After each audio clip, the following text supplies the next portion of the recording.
Você nasce e alguém lhe diz sexo feminino. Então, dali em diante, as pessoas estão sempre te ensinando que você vai crescer, vai ficar lindo e vai encontrar um príncipe encantado e vai casar com esse príncipe encantado. E aí, vocês vão brincar de mamãe e papai e ter um monte de filhinhos. Mas acontece que um dia o resultado dá negativo. Mês que vem, outro negativo. E de negativo em negativo, você passa a viver o funeral. O funeral dos seus sonhos, o funeral dos seus ideais. E todos te cobram. Quando que vai sair o bebê? Vocês estão fazendo? Estão treinando? E o casal fica, no começo, um pouco apreensivo, acreditando que logo mais vai acontecer. Mas de mês em mês virá ano, e de ano em ano, você percebe que talvez o seu sonho não vai acontecer. Mas as coisas estão muito mais fáceis hoje em dia, não é mesmo? A gente procura um médico e começa a fazer exames. E é espermograma pra cá, e é exames pra lá, e de exame em exame, você percebe que você descobre que alguma coisa vai lhe impedir de você realizar esse sonho. No começo, era um sonho. E às vezes, antes disso, nem sonho era. Depende. No meu caso, nem era um sonho.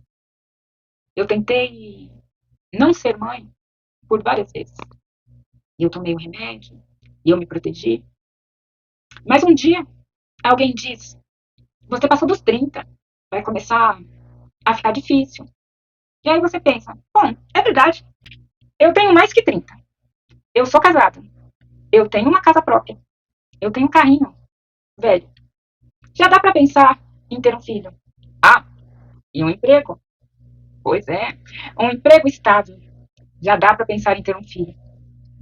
Só que você tenta, tenta, tenta e não consegue. Chega um momento que o desejo vira obsessão. E a obsessão vence todas as camadas da sua resistência. Você passa um mês imaginando que alguma coisa está acontecendo no seu corpo. E você começa a sentir, passo a passo. Não, eu estou sentindo cólica. Então, eu estou ovulando. Eu estou mais quente. Então, está acontecendo tal coisa. Nesse momento, o meu corpo está acontecendo assim, assim, assim. E você segue o ciclo como se fosse uma loteria. Você precisa descobrir o número da sorte. E esse número da sorte é o dia em que você está ovulando. E aí, nesse dia em que você está ovulando, você não pode discutir com o seu marido. Você não pode estar infeliz, você não pode estar feia. Você tem que estar pronta. Mesmo que o seu companheiro talvez não esteja tão pronto assim. Talvez ele já esteja até cansado de chegar naquele dia em específico e ter que mostrar a sua habilidade e não conquistar, não conseguir. E aí o sexo já vai ficando chato, sabe?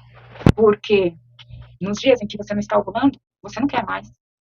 Mas quando você está ovulando e você quer, nem sempre é tão romântico. E aí o casamento ele vai se desgastando. E aí o médico ele diz que provavelmente de forma natural você não vai conseguir. E se você não tiver dinheiro ou não tiver tanto dinheiro, você vai ter que passar noites e noites tentando fazer uma ligação que só vão poder atender a partir de tal hora. E você disca. Quando chega 5 minutos, 10 minutos antes daquela hora, você disca, você disca, você disca e só chama. E aí uma hora você disca, está ocupado. E aí você disca, você disca e você disca e continua ocupado. E aí só tem 1 ou 2 dias para você fazer isso. E você passa todas as horas do seu dia tentando fazer. Isso se você não tiver aqui por emprego, que geralmente você tem. E aí vai ter que deixar para outra hora, não é mesmo? E essa outra hora passa a ser o outro mês. E esse outro mês, o outro mês, o outro mês. E mais uma vez, de mês em mês, chega 1 ano, 2, 3. E o sonho que virou pesadelo. E o medo de não conquistar e não conseguir. Assustador. Realmente assustador. Mas você tem coragem de desistir? Você tem coragem de dizer que você não vai realizar esse sonho? E aí, a conversa entre os amigos é diferente. Sabe quem ficou grávida? Fulano de tal. 10 anos mais nova que você.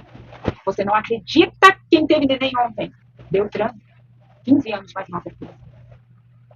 Ciclana, que nem sequer era casada, tá grávida. Meu Deus, uma decepção para os pais. E você segura as lágrimas, tranca os sentimentos para não chorar diante de notícias como essa. É o terceiro filho de fulano. É o quarto de ciclano. Beltrano está grávida de gêmeos. E você continua fazendo 1, 2, 3, 4 testes no mesmo dia, acreditando que é o teste que está errado. Afinal de contas, faz 2 dias que já está atrasado. E todos os 3, 4, 5 testes dão negativo. Mas você acredita que é porque não foi o primeiro, não foi a primeira urina? Ou é melhor fazer um exame de sangue? E você vai no laboratório e você paga o exame de sangue, só que o exame de sangue, o resultado não sai no dia. E aí você começa a sentir que está um pouquinho enjoado, que a sua barriga está diferente. Você olha no espelho e percebe que sua perna está um pouco inchada, ou que você está mais gordinha, sabe-se lá. Enquanto você não consegue aquele tratamento caríssimo que você tem que ficar na fila, às vezes anos, muita sorte meses.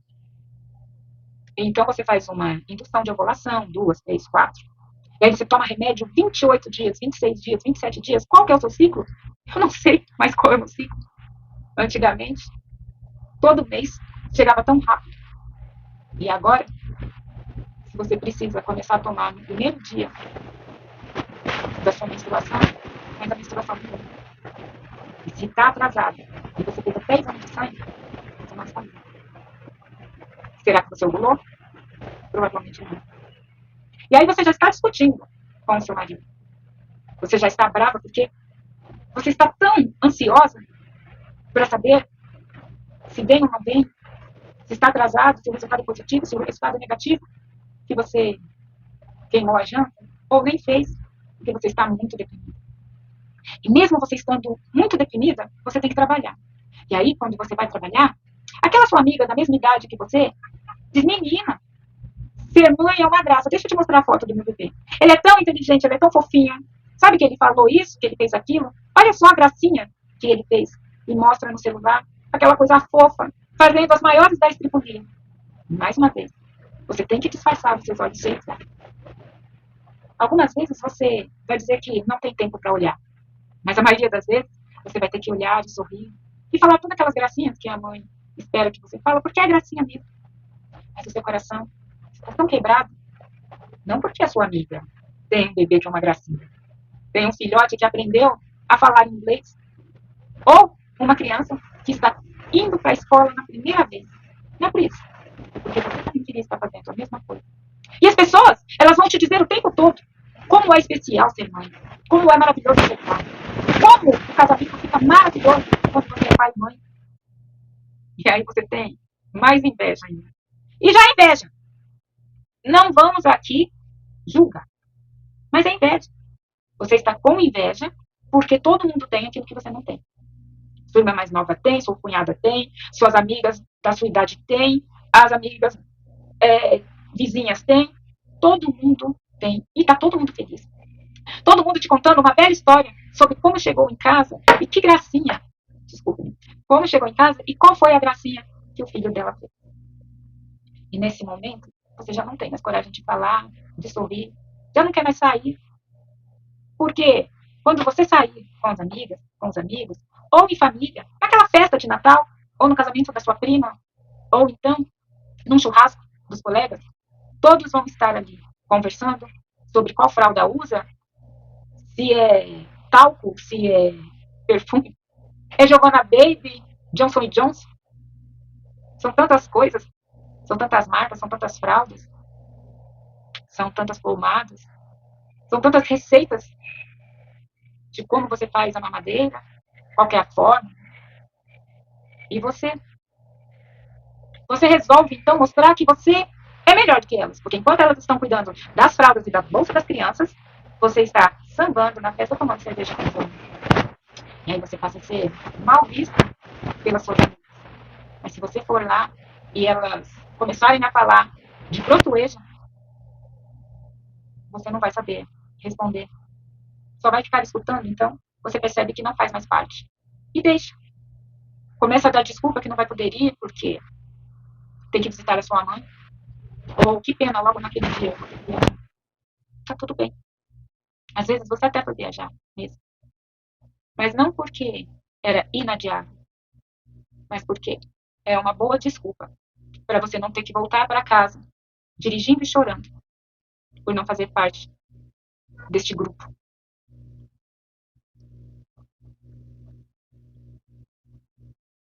Milagre. O exame deu positivo. E você corre para o médico. Mas ao chegar lá, você percebe que o exame lá deu negativo. Ou pior, você percebe que menstruou. Foi assim comigo uma, duas, três vezes. O resultado positivo em casa, você marca o médico para 2, 3, 4 dias. E quando chega o dia de ir ao médico, um dia antes, desceu para você. E você vai morrendo de medo, achando que, nossa, tem mulheres que menstruam mesmo grávidas. Mas aí você faz um ultrassom e percebe que não está mais. E essa parte é ainda mais triste do que a primeira, quando dava negativo. Porque quando dá positivo e você perde, por mais que tenha passado uma semana, 2 dias, 3 dias, no máximo um mês, você se acaba. Aí é luto de verdade. Porque você já enlutou por cada menstruação que chegou. E agora você vai enlutar porque você conseguiu engravidar, mas não segurou. É você que não serve pra nada, é você que não é boa o suficiente. É você que não é mulher. O problema tá com você. Meu Deus, eu quero morrer. As pessoas te aconselham a desistir. Pense em outra coisa, adote uma criança. E você também pensa. E você procura adotar, mas, como eu disse, talvez se você não tiver dinheiro, não tiver uma condição, você vai tentar. E vai tentar e vai tentar. No meu caso em específico, eu não fazia sequer questão de idade, de sexo, de cor. No começo, eu fazia só questão de cor. Porque nós sabemos que as crianças negras, elas são mais difíceis de ser adotadas. E depois dos 3 anos, mais difíceis ainda. O que eu não sabia é que tem criança que o pai está preso e que ela não pode ser adotada. Tem criança que a mãe não deu ainda para o Estado essa. Tem criança que tem família. E os processos vão ficando cada vez mais difíceis. Mesmo você não fazendo nenhuma imposição. Você não pede mais, nem que seja pequeno, nem que seja recém-nascido, nem que seja negro. Você só quer um filho. Mas aí o processo vai, vai, vai e é negado. E mais uma vez, mais um luto. Você já enterrou tantos filhos, filhos que nunca existiram, fetos que mal chegaram a se formar, e filhos não biológicos do coração que você tem que deixar para trás por pura questão de burocracia. E ninguém te conta que você não está mais vivo. Você já morreu, mas não foi para o céu. O inferno é aqui. Todos os dias. Quando você sai no portão do seu prédio e todas aquelas mães estão esperando o, a perua para os seus filhos irem para a escola. Eu comecei a andar de sapatos de saltos cada vez mais alto, vestia as roupas cada vez mais lindas e colocava os cabelos cada vez mais caros. Fazia a unha 2 vezes por semana. Eu precisava mostrar para mim mesmo, me convencer de que a vida era muito melhor sem filho. Mas eu não consegui. Bom, essa história não é uma história de fim trágico. É um fim até feliz. Um dia, já com o casamento no fim, acabado, eu vou fazer um ultrassom e existe um coração de 6 semanas batendo dentro de mim. Eu já não tinha esperança, já não foi mais tratamento. Era só Deus agindo em minha causa. E eu gosto de dizer que Deus é o advogado que cuida de todas as causas. E não existe réus e nem inocentes. Existe apenas, chegou a sua hora, se você merecer. E talvez você mereça, mas não chegou a sua hora. E tantas coisas acontecem e O meu médico, ele disse que eu não iria conseguir levar essa gestação até o fim. Afinal de contas, ele já estava há anos me vendo engravidar e não passar do primeiro mês. Só que eu já estava com 1 mês e meio, 6 semanas. O coração já batia dentro de mim. E dessa vez, por incrível que pareça, eu não senti tontura, náuseas. Eu desmaiei uma vez, antes de fazer esse exame. Foi até por causa deste desmaio que eu resolvi fazer um ultrassom. Que eu estava cansada de fazer exames e dar negativo. Casamento quebrado, conta arrasada, bolso furado. Afinal de contas, foram tantas inseminações e remédios, e indução de ovulação e exames, que plano de saúde não cobre, que SUS não cobre, empréstimos e mais empréstimos. E eu consegui o que eu queria. Mas perdi tudo o que tinha. A minha estabilidade, perdi o meu casamento, e a barriga foi crescendo, crescendo, crescendo. Com 90 dias de gravidez, eu avisei o meu serviço que eu estava grávida. E foi aí que tudo mudou.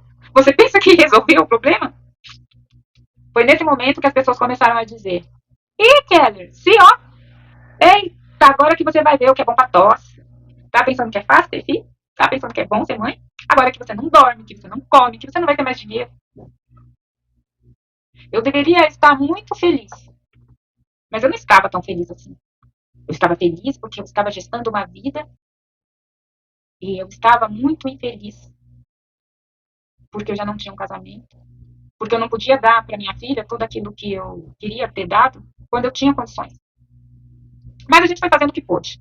Não, minha filha foi, sim, criança de lilica e pelica. E os brinquedos, os mais caros e educativos. E o quarto, o mais caro que o meu dinheiro pôde pagar. E foi um sonho. Foi um sonho ter, no dia 6/6/2007, esse bebê aos meus braços. E ele sorriu para mim. Que bebê lindo, meu Deus. Ele era a coisa mais especial que existe na face da Terra. Mas ele não curava a minha depressão, não curava o buraco que todo esse tempo rompeu dentro de mim. Eu estava tão rota, tão rasgada, tão amarrotada, que não tinha ferro que me deixasse nova novamente. Ali, o meu coração, ele estava absolutamente quebrado. E a minha mente, ruída, corroída. Eu já não era mais um ser estruturado, capaz de criar uma criança. Ali havia sobrado um bagaço de mim mesmo. O resto do resto do resto. Quantas noites eu fiquei sentado numa cadeira de amamentar, olhando minha filha chorar. E as forças para tirá-la do berço eu não tinha. A depressão, ela veio que nem 2 pés no meu peito. E a solidão era enorme. Parecia que faltava ar. O ar não entrava nos meus pulmões. O meu peito era duro. E o bebê chorava, mamava, precisava ser cuidado. E eu? Quem cuidaria de mim? Pois é, gente. Ninguém nos diz que quando nós nos tornamos mães, nós não nos tornamos mulheres maravilhas. Eu pensei, invejei e desejei ser essa pessoa especial. Ser esse anjo especial que me disseram que todas as mães eram. E que me disseram que eu seria. Mas eu estava aqui, com a coisa mais linda da vida nos meus braços. E eu ainda não estava feliz. Eu estava com uma vida onde eu podia ver o brilho da felicidade, o sorriso, as estripulias. Mas eu não tinha mais forças. Eu estava no paraíso. Sofia. O mundo de Sofia. O mundo da minha Sofia. A sabedoria veio me mostrar que as pessoas nos enganam, sabia? E eu sei que se você parou para ouvir esse relato, talvez você esteja passando pelo mesmo que eu passei, esteja tentando ser mãe e não conseguiu, esteja tentando engravidar e não conseguiu. Ou talvez você nem precisou tentar, de primeira, num acidente, como o povo diz, acidente, você engravidou. Mas você começou a perceber que não é mágica. Essa mágica, ela não é perfeita. E aqui vai uma mãe, mostrando que a nossa psique não fica automaticamente em bem-estar só porque somos. E no caminho, eu vi muita coisa. Eu vi mães que tiveram seus sonhos trincados através de coisas que as pessoas não têm coragem de dizer. Ninguém tem coragem de dizer que uma mãe é um ser humano comum, com medos e sonhos comuns, e que muitas vezes ela se desespera. Quem aqui atira a primeira pedra na mãe que nunca olhou e pensou, meu Deus, por que eu fiz isso? Aonde eu fui amarrar o meu burro? E não é porque a gente deixa de amar ou ama, é porque não somos especiais. Me disseram que eu iria ouvir o meu filho chorar, mesmo estando longe. Mentira. Me disseram que eu saberia se ele estava chorando de fome, de dor, de tristeza. Mentira. Quantas vezes eu vi aquele bebê chorando e eu já tinha banhado, eu já tinha trocado de roupa, eu já tinha trocado de fralda, eu já tinha balançado, saído lá fora, voltado para dentro. E eu não sabia se era dor de barriga, se era cólica, se era fome, se era sede, se era dor de ouvido. Mentira. Nós não somos mágicas. Nós somos pessoas. Pessoas, sim, responsáveis. E a responsabilidade da maternidade é bem grande. Nós somos responsáveis por esse ser que nós decidimos colocar no mundo. Acidentalmente ou não. No meu caso, não era acidental. O acidente foi eu já não ter mais uma saúde emocional e mental para estar cuidando dessa criança. E essa é a primeira parte. Eu vou acabar aqui, porque o vídeo já ficou maior do que eu gostaria, mas haverá, eu acredito que mais 2 partes eu conto essa história. Então, parte 1. Ser mãe não é mágica. Ser mãe é continuar sendo você, precisando cuidar de alguém que necessita 100% de você. Isso é legal. Como eu disse, existem mães de crianças atípicas, existem mães de crianças especiais, existem mães de crianças que nascem com alguma especificação, especificidade, com alguma especificidade, né? Problema no coração, precisa fazer cirurgia, problema respiratório, e a gente tem medo, tanto medo. É muito comum a gente ver casos em que os pais pulam fora. Quem que nunca ouviu um rapaz dizer, eu tenho um filho, mas não, eu nem convivo com ele, eu era muito jovem. Mas será que esse jovem, quando ele era jovem, ele não teve um filho com alguém que talvez até fosse mais jovem do que ele? Vamos supor um menino de 17 anos, que nem conviveu com o filho, que fugiu por aí e seguiu a sua vida, porque ele era jovem demais para encarar a responsabilidade de ser pai. Será que a mãe dessa criança não tinha a idade dele? Ou mais nova, 15, 16? Será que ela tinha também capacidade de ser mãe?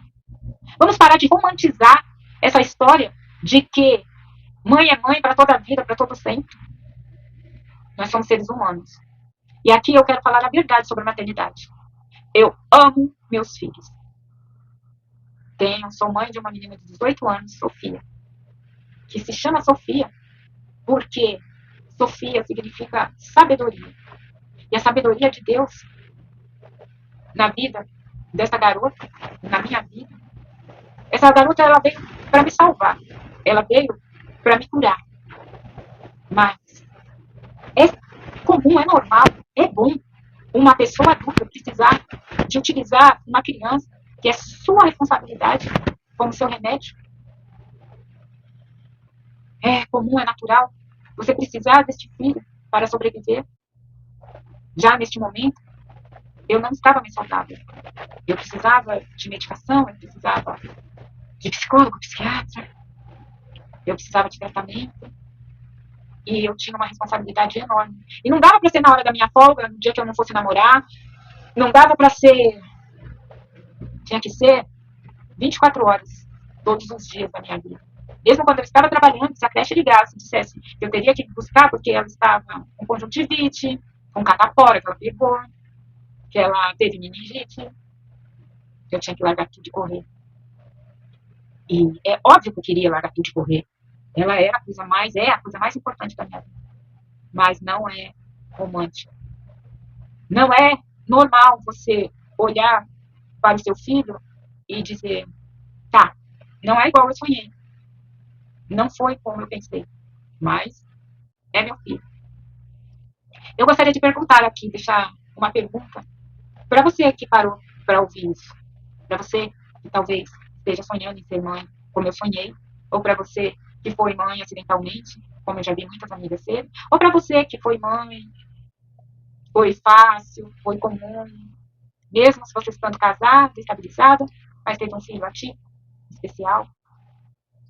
Vamos falar sobre as nossas dores, os nossos medos, sobre as nossas fraquezas, sobre as nossas achaduras. Vamos falar um pouco mais sobre isso, porque nós estamos guardando isso séculos a séculos a séculos a fio. Nossas mães, nossas ancestrais estão guardando isso dentro de si, como se, depois de ser mãe, nós não tivéssemos mais o direito de ser gente, de ser normal. Aos nossos filhos, tudo de bom, porque eles é um sopro de vida na nossa história. Mas nós continuamos sendo apenas seres humanos, falhos. E temos que aceitar isso.